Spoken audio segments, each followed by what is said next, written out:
Assalamu alaikum wa rahmatullahi wa barakatuhu. And may the peace, mercy, and blessings of Allah be upon you.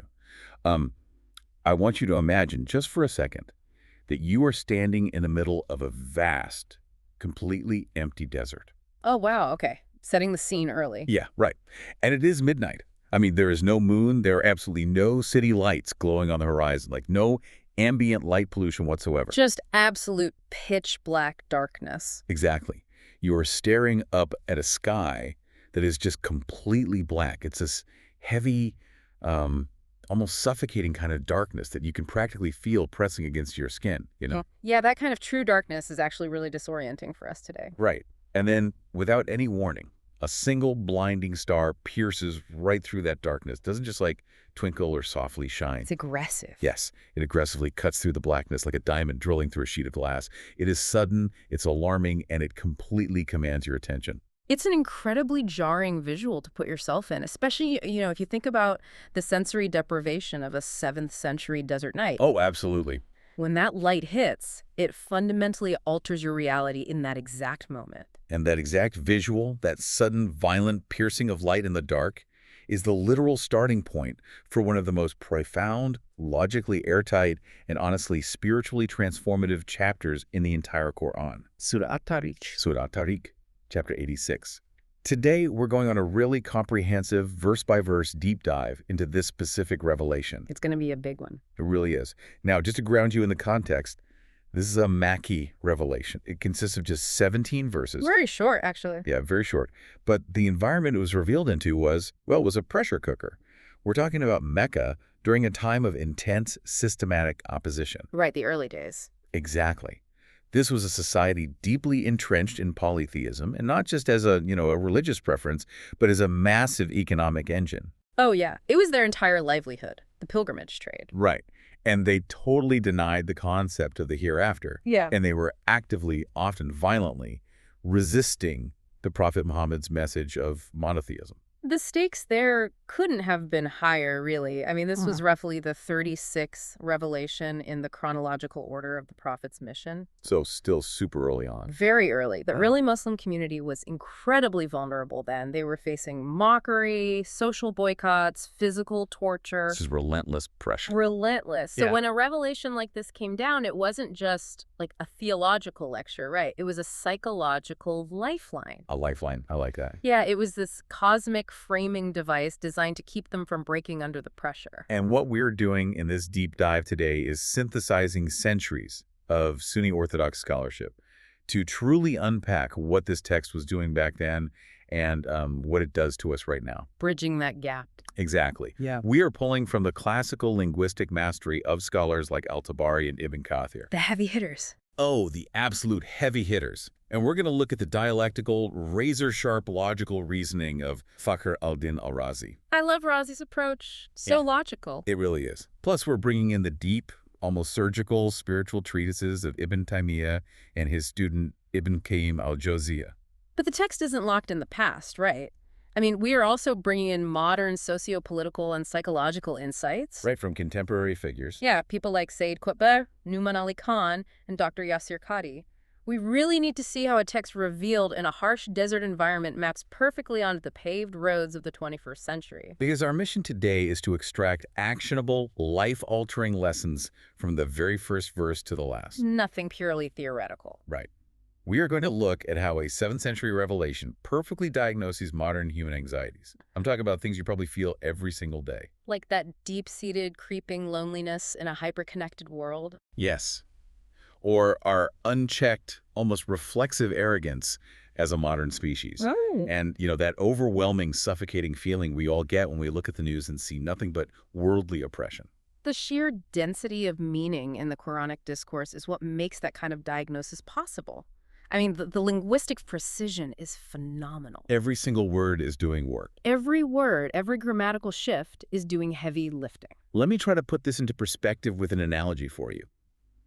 Reading this surah in translation, just scanning the English words without the exegetical depth, without the scholarship we just mentioned, It's missing the flavor. it's kind of like looking at a highly compressed JPEG image on your phone. You see the picture, right? You get the basic outline of a star and a soul and some rain. But it's pixelated. Exactly. You are missing millions of pixels of data. The colors are flattened. The contrast is completely lost. That's a great way to put it. Thanks. What we were doing today is unpacking the high-resolution, completely uncompressed raw file of Surah At-Taariq.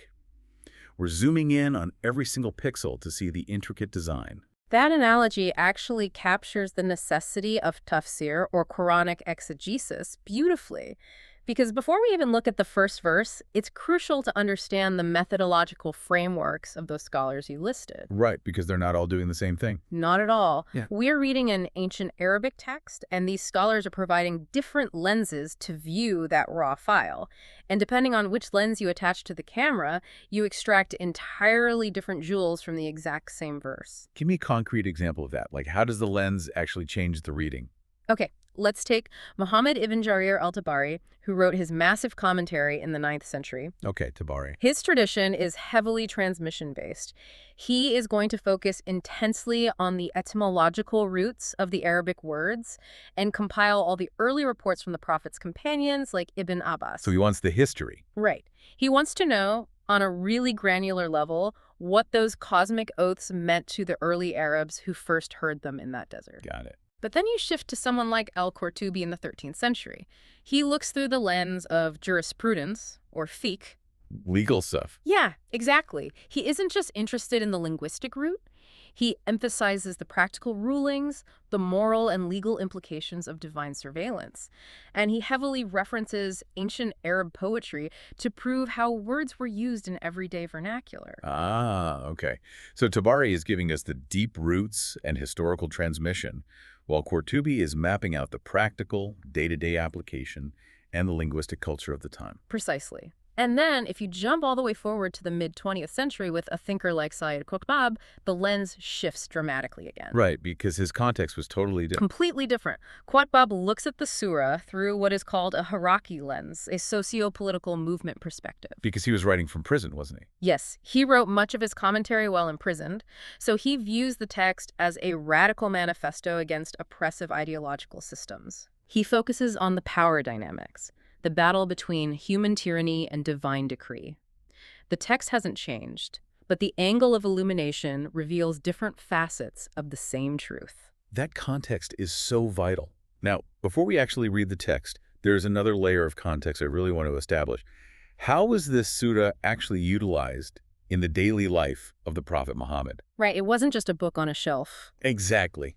It wasn't just a document meant to be studied in a library. It was an oral, lived reality. And to understand its lived reality, we really have to rely on the sciences of hadith, you know, the rigorous, methodical authentication of the Prophet's traditions. Right, to know what actually happened. Exactly. And there is an authentic narration by the companion Jabir ibn Samura. He reported that the Prophet Muhammad frequently recited Surah At-Taariq along with Surah Al-Buruj during the Zuhr and Asr prayer. Wait, Zuhr and Asr, those are the midday and late afternoon prayers? Yep. That's why it's smack in the middle of the workday. Let's unpack the psychology of that for a second. Think about what your mind is doing during the middle of the day. You are fully immersed in the material world. Stressed out. Completely. You're engaged in commercial affairs, worldly stress, buying, selling, arguing, answering emails, hitting deadlines. Your brain is entirely tethered to the dirt, to the immediate physical reality around you. Exactly. And right in the middle of that chaos, the congregation lines up, and this specific surah is recited aloud. It's like a deliberate, jarring interruption. Like you were stressing about a bad business deal, and suddenly you were forced to pause and think about piercing stars and angelic guardians. It forces a massive macrocosmic perspective shift. It reminds the believer that the spreadsheet you are stressing over is infinitely small compared to the cosmic architecture overhead and the divine surveillance you are under. It totally recalibrates your priorities when you are like most vulnerable to worldly distraction. It really does. And there's another highly authenticated, historically significant event regarding this surah, recorded by the scholar An-Nasai, involving a very prominent companion named Mu'adh ibn Jabal. Oh, wait. Is this the incident where Mu'adh was leading a congregation and made the prayer far too long? That's the one. Mu'adh was leading the congregation in either the Maghrib or Isha prayer, the evening prayers, when it's already dark. Okay. And he, out of his own deep love for the Quran and spiritual zeal, decided to recite massive, incredibly lengthy chapters like Al-Baqarah and An-Nisa. We are talking about reciting for a very, very long period. Which, I mean, if you are a laborer in 7th century Medina who has been working in the date palm fields since dawn, that would be physically exhausting. Oh, it caused genuine physical hardship to the congregation. Some people actually left the prayer because they couldn't physically stand that long. Well, just walked out. Yeah. And when the Prophet Muhammad heard about this, he didn't praise Mu'adh for his piety. He actively reproached him. He told him off. Basically, yeah. He told him not to put the people to trial, not to be a cause of driving people away from the religion through undue hardship. And the Prophet explicitly recommended to him, was it not sufficient for you to recite Surah At-Taariq and Surah Ash-Shams? I find that fascinating. It tells us so much about the emotional intelligence required in leadership. It establishes Surah At-Taariq as a foundational text for community empathy. It proves that theological depth and profound spiritual reminders do not require physical exhaustion. You don't need to break people's backs to save their souls. Exactly. You can deliver a cosmos-shattering, life-altering message in 17 short, rhythmic verses that are easy on the tired listener, but heavy on the heart. But, that emphasis on authentic, measured practice brings up a really strange historical contradiction that I want to explore. Oh, what's that? Well, we have these beautiful grounded traditions about how the surah was used.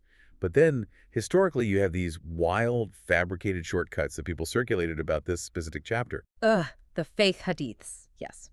This is a critical issue in Islamic historiography.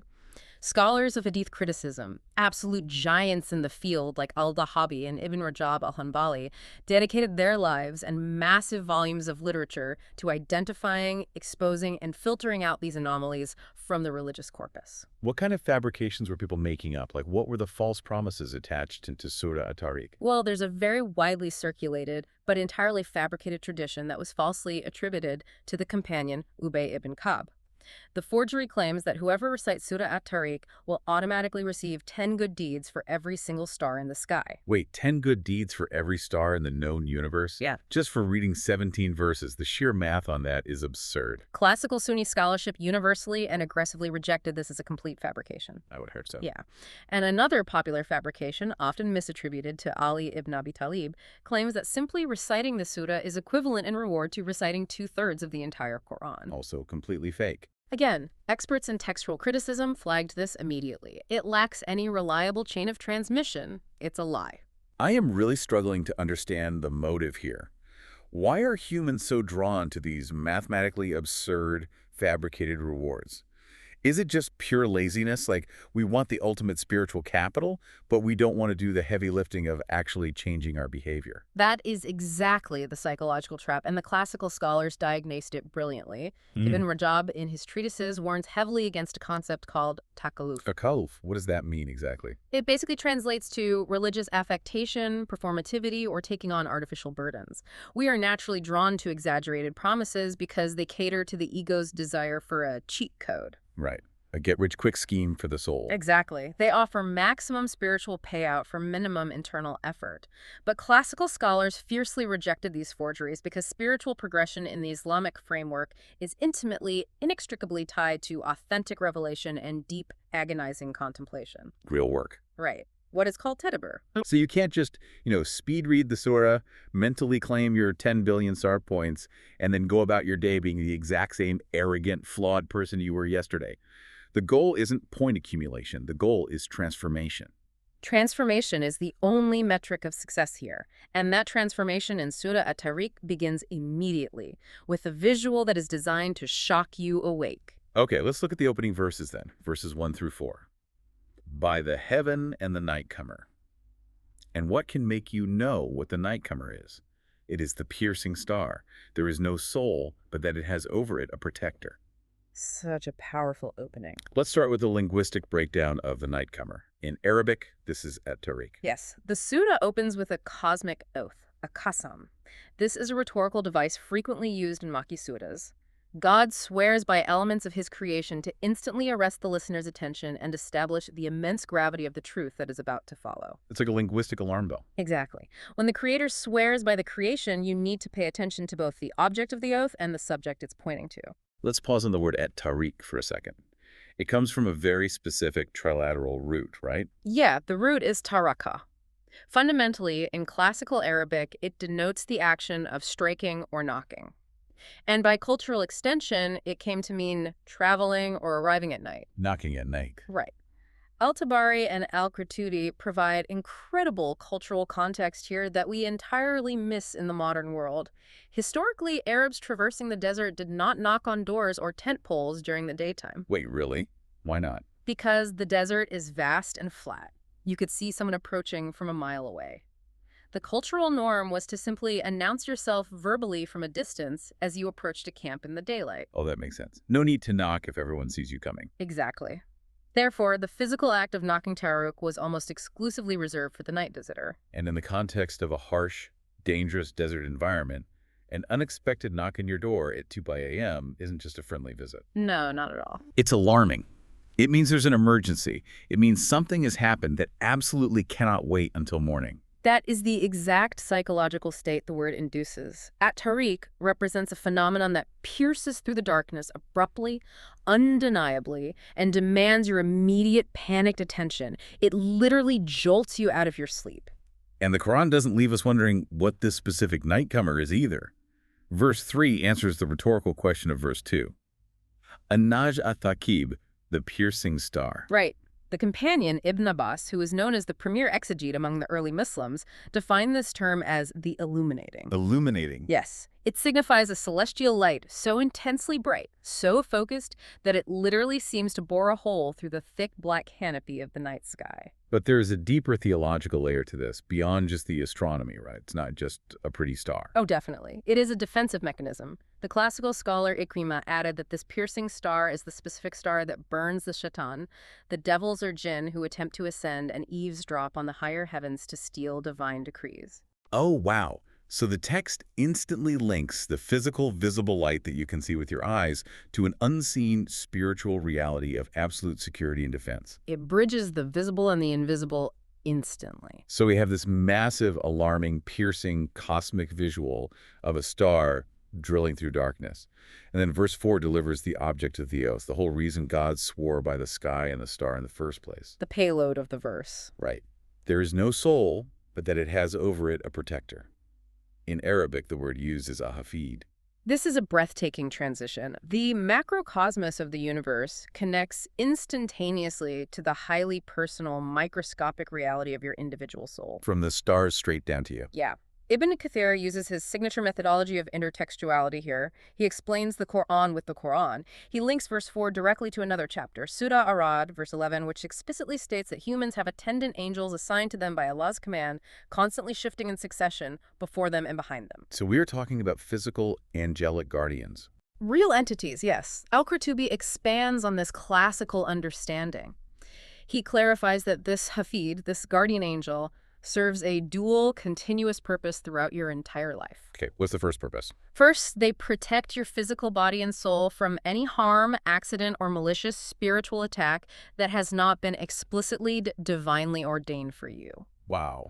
Right. If a car swerves and misses you by an inch, that is the hafid executing a divine command. And the second purpose? Second, they meticulously, flawlessly record the soul's deeds, both your public actions and your deepest private thoughts, for the day of judgment. That is heavy. If you are listening to this right now, think about how this applies to the modern psychological condition. Contemporary scholars like Omar Suleiman and Numan Ali Khan have taken this classical definition of the hafid and applied it directly to the modern epidemic of existential loneliness. It's so relevant. Because what does secular modernity tell us? It tells us we are accidental, tiny, meaningless specks of carbon floating through a cold, indifferent, dark universe. Nobody's watching, nobody cares. That secular framing breeds a profound sense of isolation and insignificance. It really does. And Omar Suleiman points out the dangerous moral delusion that comes with that isolation. If we believe the universe is blind, we start to believe that our private actions, our hidden sins behind closed doors, or conversely, our secret, quiet acts of charity and pain are completely unobserved. We think they don't matter because nobody with a pulse sees them. Exactly. But the metaphorical connection the Quran establishes here shatters that. Just as that piercing star effortlessly, violently penetrates the immense, seemingly impenetrable darkness of the physical night sky, divine surveillance, what Islamic theology calls muraqabah, penetrates the darkest, most hidden, locked-door recesses of human privacy. Muraqabah is the state of constant God consciousness. It is the realization that the gaze of the divine is always upon you. Right. And what Suleiman notes is a massive paradigm shift. Mhm. Knowing you have this divinely appointed guardian, this hafid, shouldn't just paralyze you with the terror of punishment. When properly understood, it should provide profound, overwhelming psychological comfort. You know, I am struggling to see the connection there. How is being constantly surveilled comforting? Usually, if someone tells you, you are being watched 24/7, that induces paranoia, not comfort. It all depends on who is doing the watching and why. It violently shatters the illusion of loneliness. It proves unequivocally that you have immense cosmic worth. Okay, I see. Think about the scale of it. The supreme creator of the billions of galaxies looked at your specific individual existence on this tiny planet and assigned a massive angelic entity specifically to monitor, protect, and document you. You are not a forgotten speck. You are a VIP in the cosmic order. All right, that makes total sense. Let's try to visualize that difference. It's kind of like the difference between a modern CCTV security camera and a highly trained, elite, royal bodyguard. I like that. Yeah, think about it. If you walk into a department store, a security camera is watching you. But it's cold, it's impersonal, and it's really only there to catch you stealing. It doesn't care about you. It cares about the store's merchandise. Right, it's adversarial. Exactly. But the Hafid is like an elite bodyguard assigned to you personally by the king. The bodyguard is observing your every move, sure, but they are there because your life has supreme value to the sovereign. The camera waits for you to fail. The bodyguard is there to ensure you fulfill your purpose safely. That completely changes how you walk through the world. A very powerful distinction. Nouman Ali Khan extrapolates on how this shifts human behavior.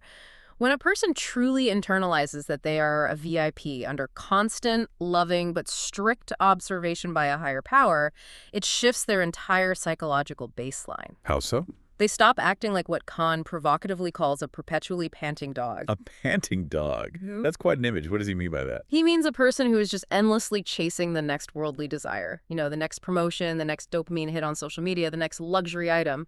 Tongue hanging out, never satisfied. Just exhausted from the hustle. Yes. But when you realize the King's Guard is watching you, you drop the undignified hustle. You stand up straight. You begin fulfilling a higher divine purpose because you know your actions are being recorded for a royal audience, not just for earthly survival. Man, the piercing star becomes a literal, daily, visible reminder in the night sky that your existence is neither accidental nor unwatched. A constant reminder. But the Quran doesn't let us get too comfortable in the stars, does it? After establishing this massive cosmic worth, the surah makes a violent pedagogical pivot. We move into verses 5 through 7, which serve as the ultimate antidote to human arrogance. Let me read it. So let man observe from what he was created. He's created from a fluid, ejected, emerging from between the backbone and the ribs. This narrative transition is a masterclass in psychological dismantling.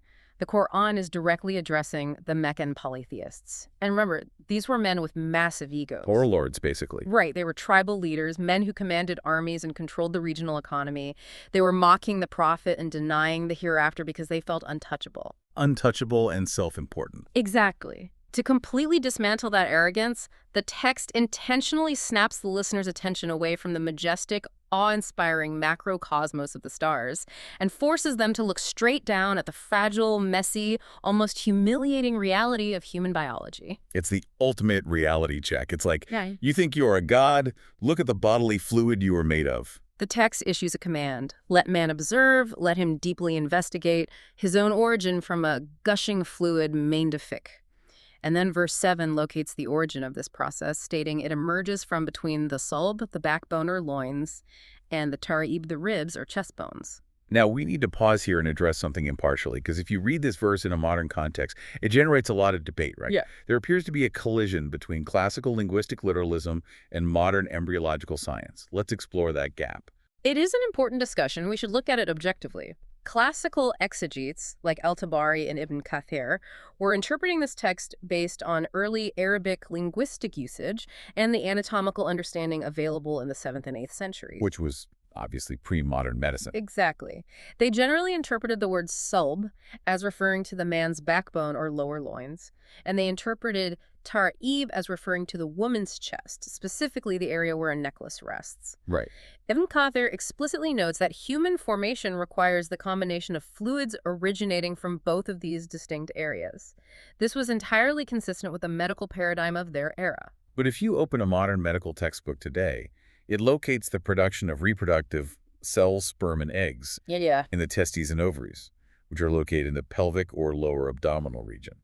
Certainly not up in the chest cavity between the ribs. So how do modern scholars and scientists who study the Quran actually bridge that gap without just, making weak excuses?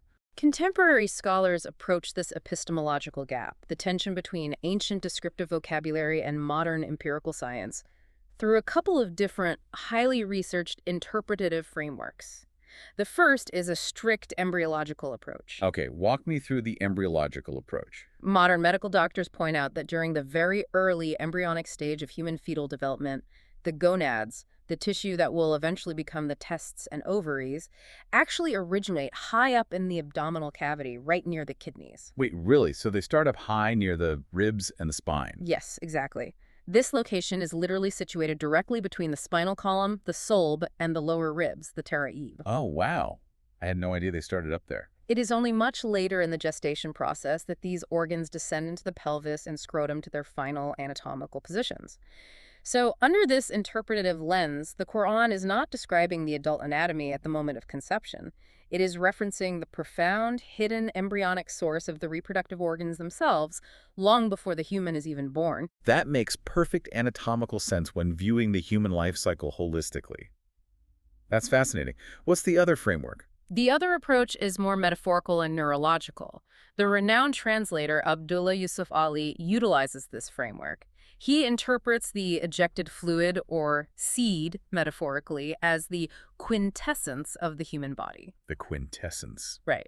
He points out that the actual directive energy, the electrical impulses and hormonal commands required for human reproduction, actually originate in the central nervous system. And the central nervous system is housed In the brain and the spinal cord, the sulb, which commands the entire torso, including the ribs. He views the verse as describing the ultimate neurological driver of human capabilities housed centrally in the body. So whether you view it through the lens of classical 7th century linguistics, modern embryonic migration, or contemporary neurology, the actual scientific mechanics are almost secondary to the point the Quran is making, right? Like, what is the core synthesis here? The theological objective is totally unified and undisputed across all centuries of scholarship. Regardless of how you map the anatomy, the verse exists to aggressively highlight human physical frailty and the absolutely miraculous, confounding nature of biological development. And this brings us to the profound spiritual reflections extracted by the scholars. Ibn Qayyim al-Jawziyya, who is a master psychologist of the soul, wrote extensively about the diseases of the heart. And he zeroes in on this verse to cure the disease of arrogance, or kibr. Ibn Qayyim argues that arrogance is fundamentally, mathematically, and logically absurd for a creature whose origin is a despised, discarded drop of fluid. It's hard to be arrogant when you remember that. Reflecting deeply on your physical inception is the ultimate grounding mechanism for the human ego. If you truly deeply internalize that you began as a microscopic, helpless, entirely dependent entity that couldn't even breathe on its own, any pretense of self-sufficiency or superiority over other people simply dissolves. You cannot look down on another human being when you remember you both started as biological runoff. Sayyid Qutb takes this reflection even further in his massive commentary, Fi Zilal al-Quran.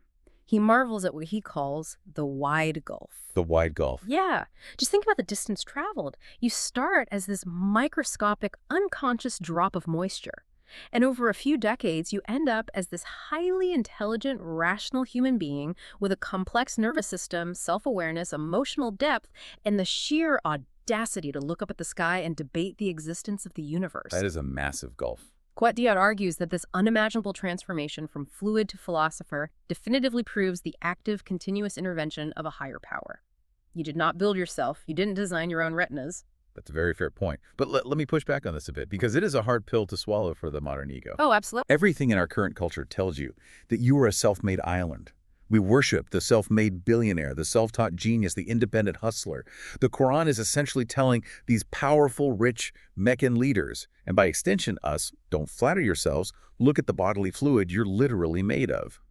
How does a modern person reconcile that absolute biological humility with the drive to be successful and capable? It is a deliberate friction. The Quran challenges the myth of the self-made individual because it is biologically and existentially false. It completely ignores the reality that you didn't even design your own heart to beat while you sleep. Right, you're just using borrowed equipment. Exactly. Your intellect, your cognitive capabilities, your physical strength, the very breath in your lungs that allows you to give a boardroom presentation, they are not self-generated. They are miraculous, loaned gifts cultivated by an unseen guardian. So acknowledging that doesn't mean you can't be successful. Recognizing that doesn't diminish your human achievements. It simply recalibrates them. It rightfully attributes the ultimate source of that capability. It allows you to be highly successful, but strips away the toxic vanity that usually accompanies success. It recenters gratitude. You were successful because you were built to be, not because you willed yourself into existence out of nothing. Beautifully said. Okay, so you're biologically insignificant, right? Just a drop of fluid. But the Quran doesn't leave you in the dirt. It immediately transitions to what happens to that biological material next, verses 8 through 10.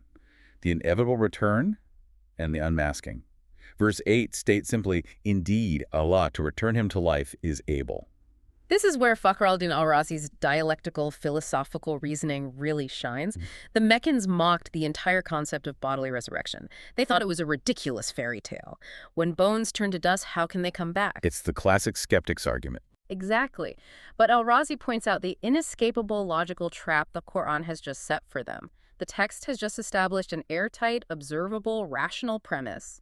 Human beings are created from a microscopic drop of fluid. Which they can't deny. Right. So if an entity possesses the unimaginable capability to initiate a hyper-complex human creation from a mere drop of fluid, or from absolute nothingness in the case of Adam, it logically, mathematically, and undeniably follows that it is infinitely easier for that same entity to simply reassemble those existing particles a second time. It's basic engineering logic, isn't it? Creating the original blueprint, designing the DNA sequencing from scratch, that's the hard part. Putting the scattered Lego pieces back together based on a blueprint that already exists, that's the easy part. Exactly the point. Denying the hereafter isn't just a symptom of bad theology. It is a profound failure of basic logic.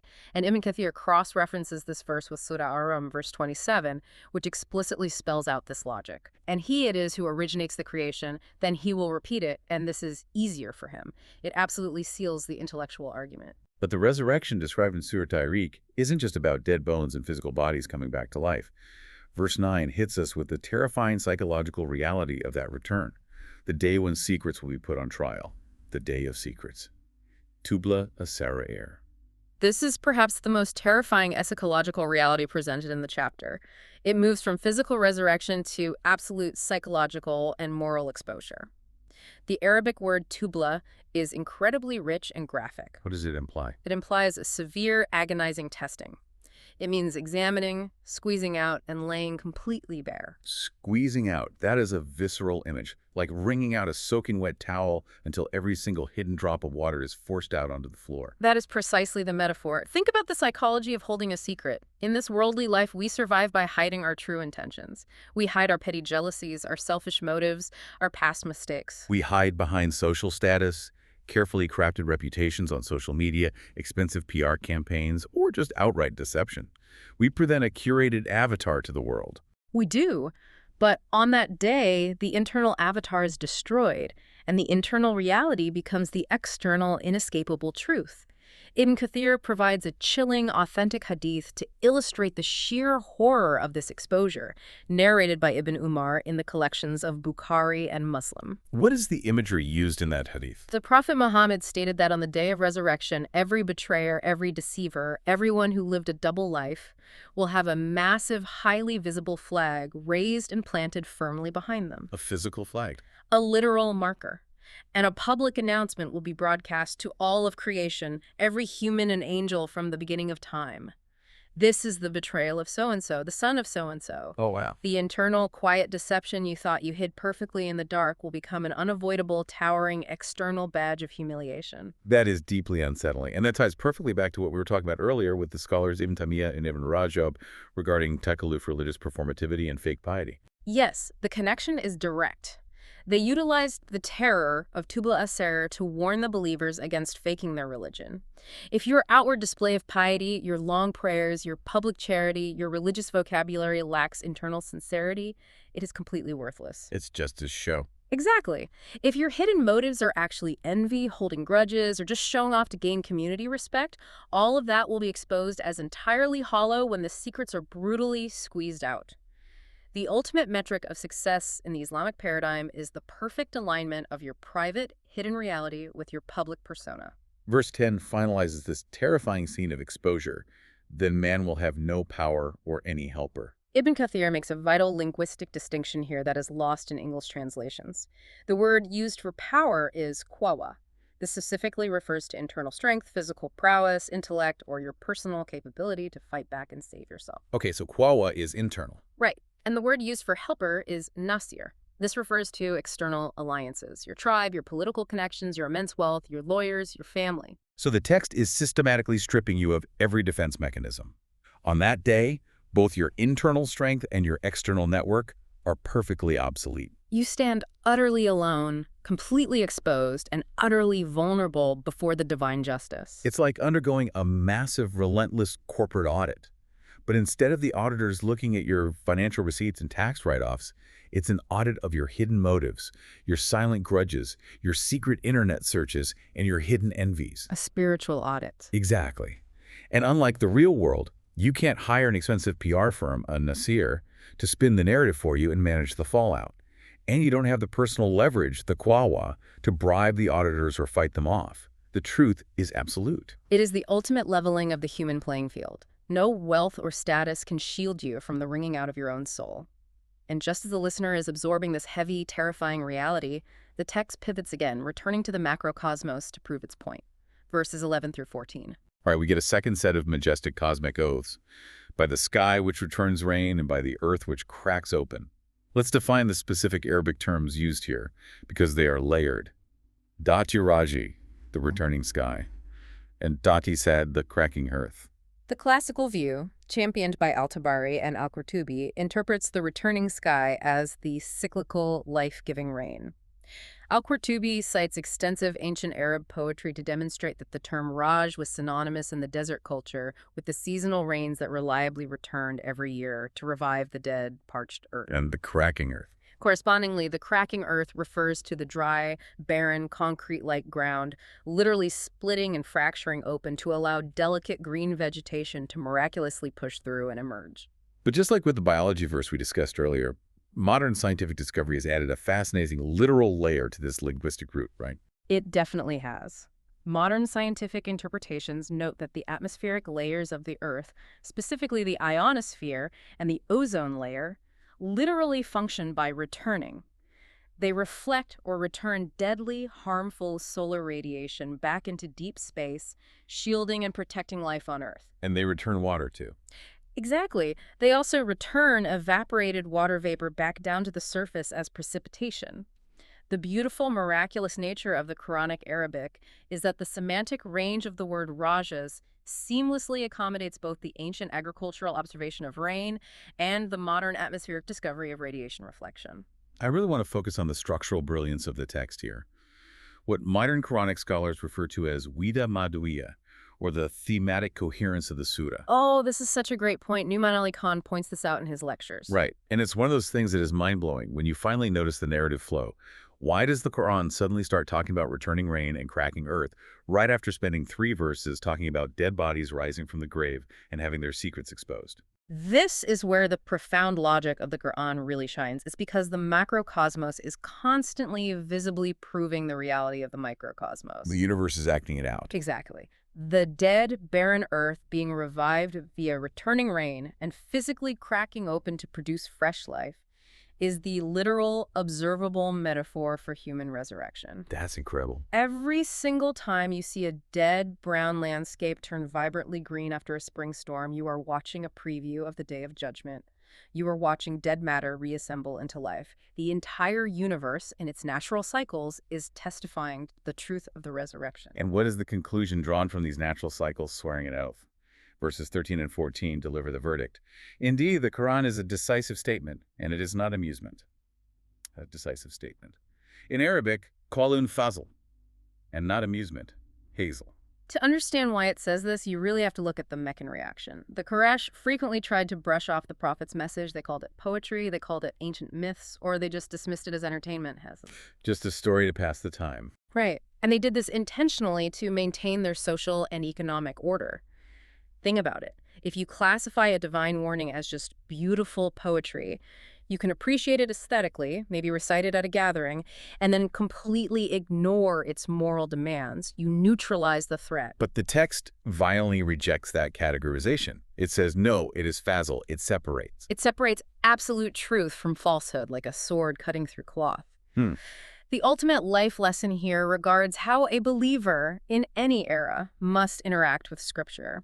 It is a binding criterion. It demands action. It demands actual physical lifestyle modification. It requires you to change how you conduct your business, how you treat your spouse, how you distribute your wealth, how you view your own ego. It is emphatically not meant for mere intellectual debate, philosophical musing, or the aesthetic appreciation of a beautiful recitation. You know, if you are listening to this on your commute right now, think about how much this applies to our modern consumption habits. We live in an era where we consume heavy, traumatic content endlessly, just for the aesthetic or the intellectual vibes. Yeah. Oh, 100%. You know exactly what I mean. We will binge watch a harrowing 6-part documentary series about climate change or systemic poverty, feel a deep, agonizing sense of existential dread for about an hour, tweet about it, and then wake up the next day and do absolutely nothing differently. We just turn it into entertainment. Exactly. We just consumed someone's tragedy as content. Yeah. The danger is treating the Quran the exact same way.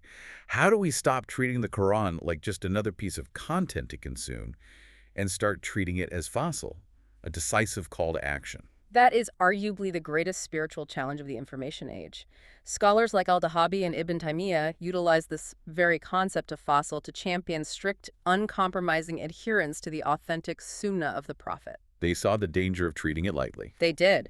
They argued that a text characterized by God as a decisive statement leaves zero room for religious innovations, cultural compromises, or treating religion as a weekend pastime. It's all-encompassing. To treat the Quran as fossil means letting the text interrogate you, rather than you casually interrogating the text.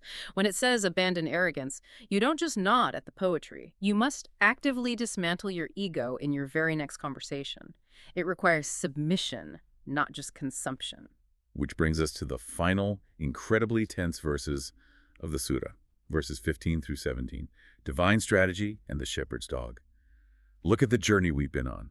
We've gone from the piercing stars down to the fluid in the womb, forward to the terrifying exposure of secrets on Judgment Day, through the cyclical rains, and now we land squarely in the gritty, bloody, socio-political reality of 7th century Mecca. Indeed, they are planning a plan, but I am planning a plan. So allow time for the disbelievers. Leave them a while.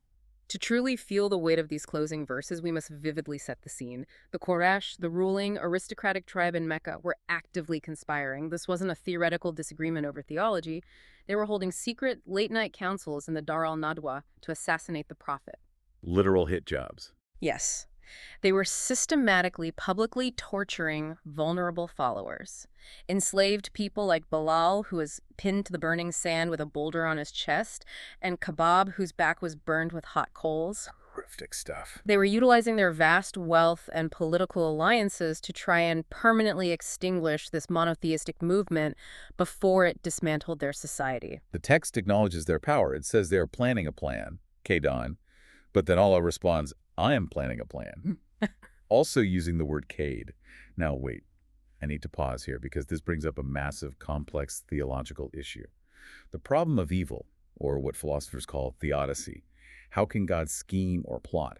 Doesn't the word Kaid inherently imply deceit, trickery, and malice? It is a profound theological discussion that classical scholars did not shy away from at all. Classical Hanbali theology, articulated brilliantly by Ibn Taymiyyah and Ibn Qayyim, clarifies this linguistic tension through the lens of absolute divine justice. Okay, how do they resolve it? When human beings plot, scheme, or use kaid, it inherently implies weakness. You plot in the shadows because you are too cowardly, too weak, or lack the authority to act openly.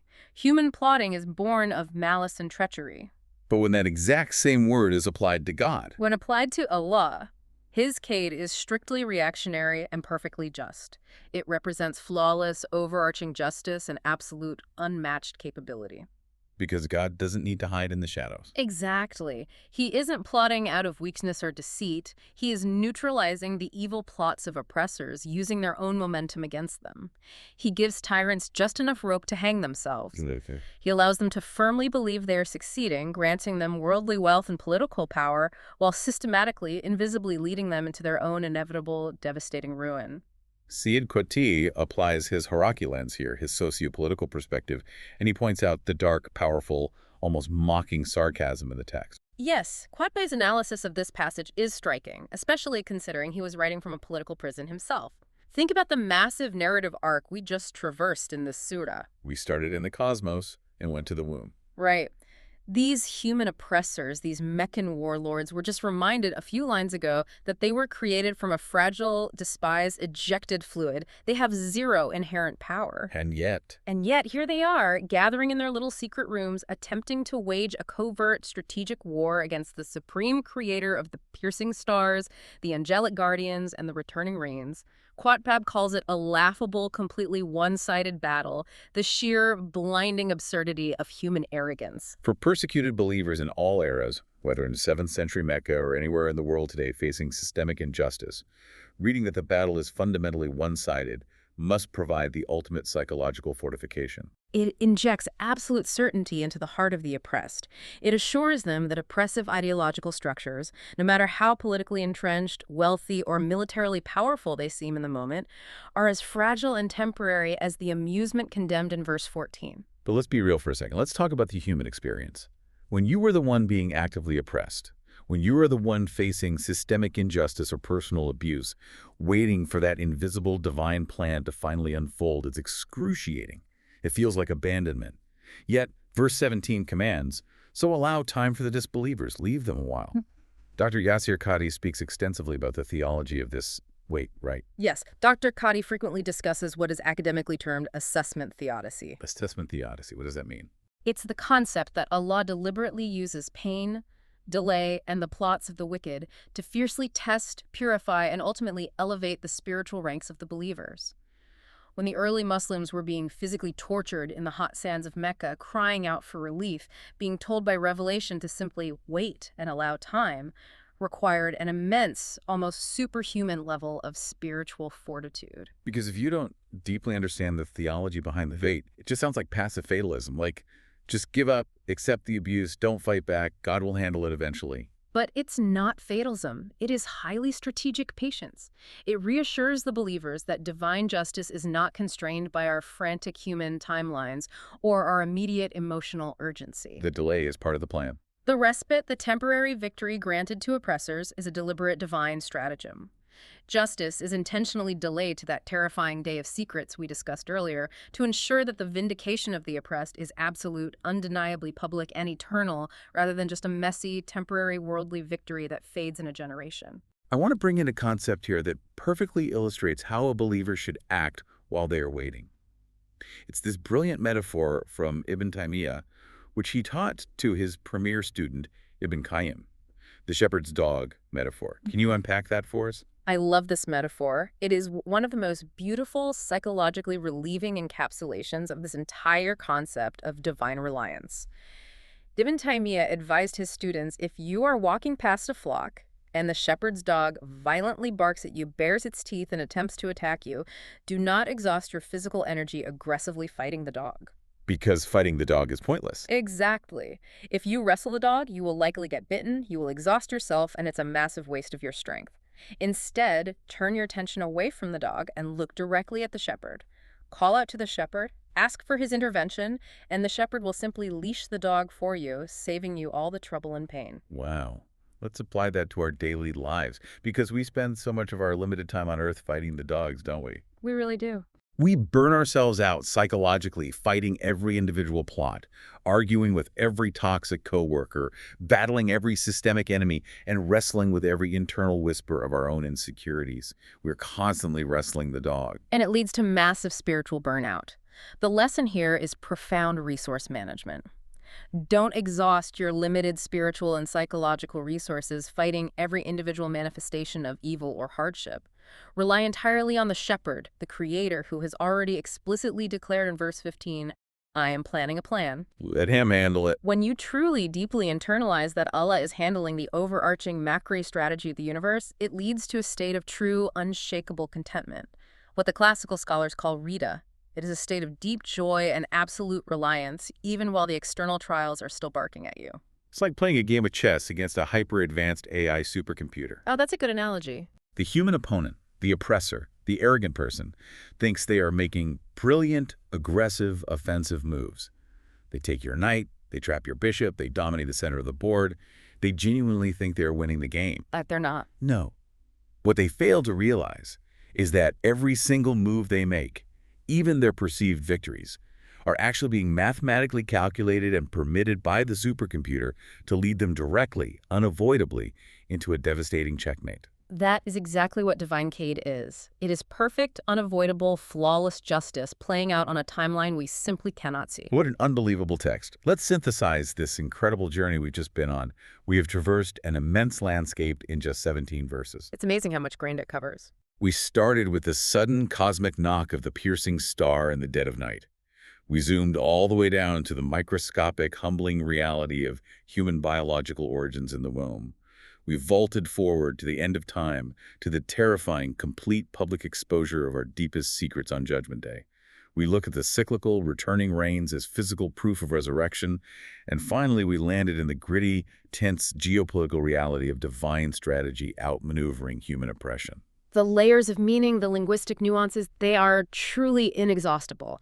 But if we must distill the core, actionable takeaways for the listener, the things you need to implement in your life tomorrow morning, they really weave together into these 5 points. Okay, let's hear them. Number 1. First, you must embrace Muraqabah, constant divine watchfulness. Knowing you have a dedicated guardian completely cures modern existential loneliness, and it forces you to live with absolute, unbreakable integrity behind closed doors and in public. That's CCTV versus bodyguard chef, number 2.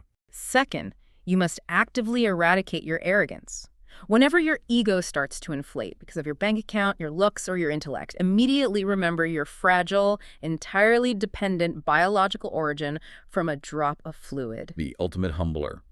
Number 3. Third, you have to prepare right now for the day of secrets. Stop the religious performativity, the takaluf. Do the agonizing internal work to align your hidden motives with your public face before they are forcefully squeezed out of you in front of humanity. Get your spiritual audit in order now. Number 4. Fourth, start treating the Quran as a decisive manifesto. Fazl. It must actively alter your daily lifestyle and choices, not just serve as an aesthetic piece of recitation you consume for comfort. Not just a documentary you binge watch.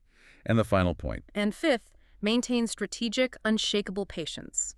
When facing trials, injustice, or oppression, trust the overarching, flawless plan of the shepherd. Stop wrestling the dog, let him leash it. Those aren't just theological concepts. Those are survival tools for the modern world.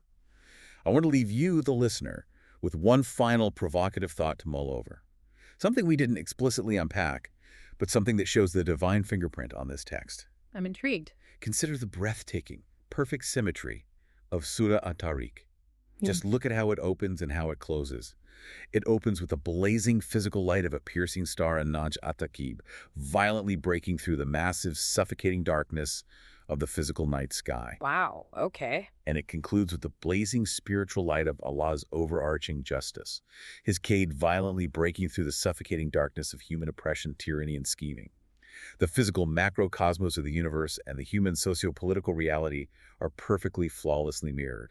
The entire surah, from the very first word to the very last, is about one thing: undeniable truth, aggressively piercing through the illusions of darkness. A profound, perfectly engineered symmetry. The light always pierces the dark. Jazakallah khair. May Allah reward you with goodness for spending your valuable time listening to us.